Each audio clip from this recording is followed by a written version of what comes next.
Hello, I'm Bryan Comer, and along with my partner Desi Tobias, we're the lawyers of Tobias and Comer Law. We're right here in Mobile, Alabama. We're here today to discuss maritime cases.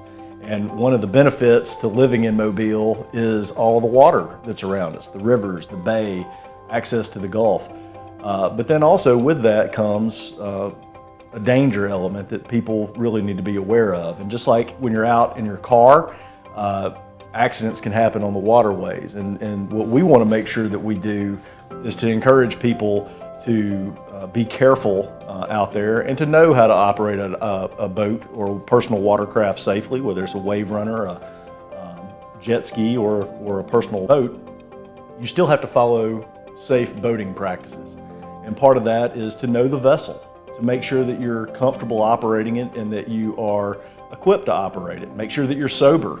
Make sure that it has all of the required devices that are necessary to have, that the Coast Guard and that the state of Alabama requires you to have, like life jackets and things of that nature. And if you want more information on that, you can check out our website at tobiascomerlaw.com. But so Desi, if somebody does fail to heed safe boating practices and there is a wreck that happens on the waterway, walk us through what happens then. Yeah, we are blessed with the water here, and both in employment aspects as well as recreationally, a lot of what we do is centered on the water.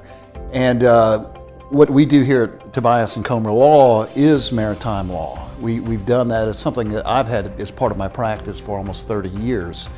And maritime law, injuries and accidents that happen on the water is unique. The law is not the law of the state of Alabama. It is the federal maritime law, something I've been familiar with, I've practiced in for years. The common law of the maritime, the federal law, is what we apply when there is an accident on the water.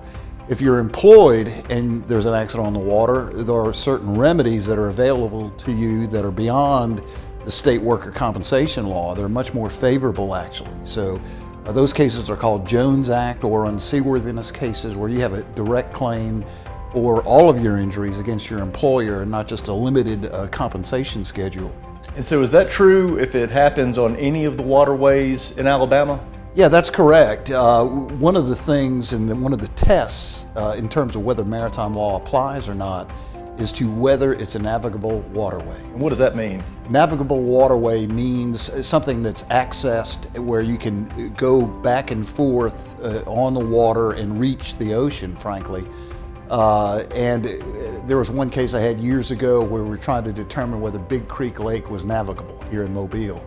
But a navigable waterway, and it has a certain body of law that defines it, but any of our rivers here, our lakes, our bays, our bayous, all of which can be traversed back and forth down to the Gulf, would be considered navigable waterways. And one of the things that's unique to it is the claims you would have, even say if you're hit by a jet ski or hit by a recreational boat or on a recreational boat, you have a claim that would be under this type of law. And the boaters have insurance, or they should, just like drivers do on the highways. And you're right, there are safe boating practices, there are particular rules of the road in terms of how you're supposed to operate your watercraft. And the same analysis as to whether, say, you ran a red light on the street and hit somebody and injured them would apply to this boating type case. So, and we got a number of them going on now. I've got a number of Jones Act cases that I'm working now for employees, and that's available to someone, and it's something that we do here at Tobias Comer. And so one of the questions that I get a lot, and I'm sure you do too, is, hey, I've been injured, whether it be as part of a job or whether it be somebody out learning how to ski out in the bay or in one of the rivers. How do they know, is this something that needs to be pursued, or how do they know I need to call a lawyer? Well, first off, was there an injury? There could be an injury to property.